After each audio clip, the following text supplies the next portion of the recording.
अब कांग्रेस के नेता अशोक गहलोत का दावा मैं आपको सुनाता हूं। उन्होंने कहा यह चंदा चोरी का मामला इतना बड़ा है कि इसी की बुनियाद पर एनडीए की सरकार गिर सकती है। अशोक गहलोत सुना दीजिए।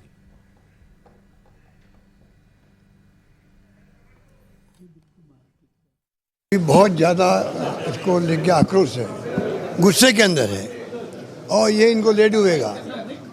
अगली सरकार चली जाए, मान लो एनडीए गवर्नमेंट, उसमें मेन मुद्दा होगा वे राम मंदिर की चोरी का होगा। बहुत बड़े स्केल में ऑर्गेनाइज वे में चोरी हुई, ऑर्गेनाइज वे में चोरी हुई है। मालूम था चोरी हो रही है, रोका नहीं गया था। और ज़्यादा गुस्सा लोगों में है, मालूम था चोरी हो रही है चांदी की, सोने की और कैश की, आपने स्टॉप क्यों नहीं किया? आप खुद मिले हुए थे। बहुत बड़ा इश्यू बन गया ये। तो ये मैं समझता हूँ इनको बहुत डैमेज करेगा। सरकार जाएगी अगली बार, कुछ बड़ी भागीदारी इसकी भी होगी। देखिए, ये हमने पहले भी एक बार डिस्कस किया था कि ऑपोजिशन की ख्वाहिश ये होगी कि ये मुद्दा इतना अंदर तक घर कर जाए लोगों में कि बीजेपी को इसका बहुत बड़ा नुकसान हो जाए। लेकिन क्या वाकई ऐसा है? कम से कम मेरी राय यह है कि ऐसा नहीं है। बाकी अशोक गहलोत जी जो कह रहे हो, सर क्या समझते हैं उस पर? अशोक गहलोत जी के पास ये अवसर है बात करने का, इस बात का। क्या इस मुद्दे में इतना दम है, इतनी स्टीम है? अभी नहीं लगता मुझे कोई इस तरह का। और अभी तो वो पता नहीं कौन सी सरकार की बात कर रहे हैं, वो तो एनडीए की सरकार, मतलब 29 की बात कर रहे हैं। अभी तो 27 की बात उन्होंने नहीं की है, तो 27 में भी क्या होगा नहीं होगा, वो इशू अलग है। देखिए, पॉलिटिक्स में तो सब लोगों के पास ये मौका है, ये अधिकार भी है उनके पास कि वो इस पर बात करें। ये तो आप नहीं कह सकते कि उनके पास अधिकार नहीं बात करने का, तो वो बोले। बल्कि जो दूसरे लोग हैं गैर विपक्ष वाले, वो भी बोल रहे हैं इस मसले पर। अभी हमको बात करनी चाहिए कि ये जो ट्रस्ट की मीटिंग है, कल जो आपने जिसका जिक्र किया ट्रेजरर साहब का, गोविंद देवपुरी जी का, उससे तो ये लगता है कि मतलब पूरा का पूरा ही मामला गड़बड़ है।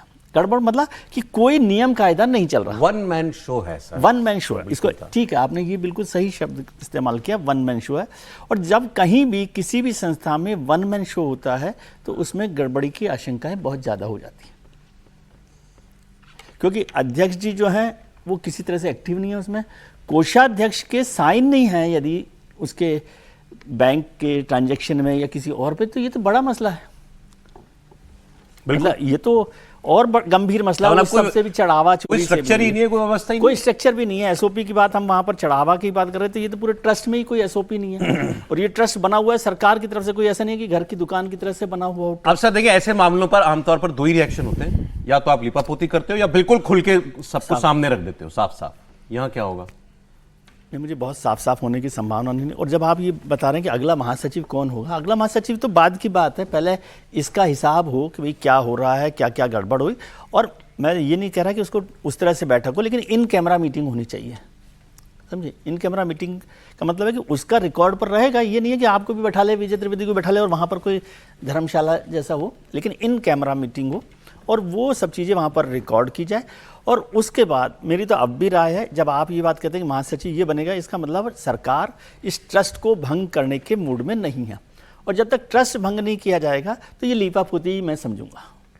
सर, हालांकि ट्रस्ट भंग हो या ट्रस्ट के पदाधिकारी बदले जाएं, बात तो एक ही है। नहीं, भाई आप बदल दीजिए ना, सारे जो मेन लोग हैं उनको बदल, मतलब भंग करना होता है, मतलब मेन मुख्य लोग बदल दो। ऑफिशियो तो सारे के सारे वो होते ही हैं।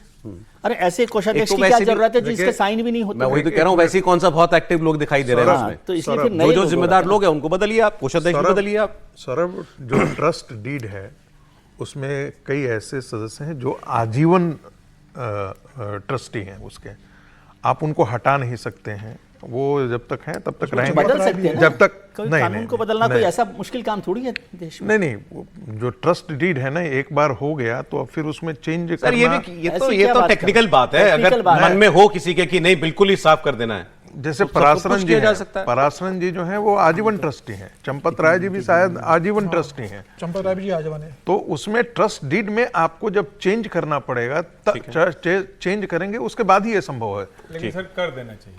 हाँ, जो भी हो मतलब हर हाल में कर देना चाहिए। अब अगर इसके बाद भी दूसरी बात, एक चीज मैं जिक्र करना चाह रहा हूँ कि उत्तर प्रदेश चुनाव में इसका असर नहीं होगा, मैं नहीं मानता। यदि ये मुद्दा गर्म हुआ और लिपापोती हुई और लोगों के मन में शंकाएं बढ़ी तो मुझे लगता है ये एक बहुत बड़ा मुद्दा बन सकता है। ये तो और भारतीय जनता पार्टी को इस पर ये तो ध्यान इनके ही रखना हाथ में पड़ेगा। है। क्या कैसे देखते हैं इसको जी? गहलोत साहब को स्टेटमेंट आपने सुना? नहीं, मैं सिर्फ यही कह रहा हूँ कि देखिए, गहलोत जी जो कह रहे हैं वो तो ठीक बात है। जब वो 29 की बात कर रहे हैं तो इसका मतलब उनको भी भरोसा है कि ये मुद्दा वैसा नहीं है।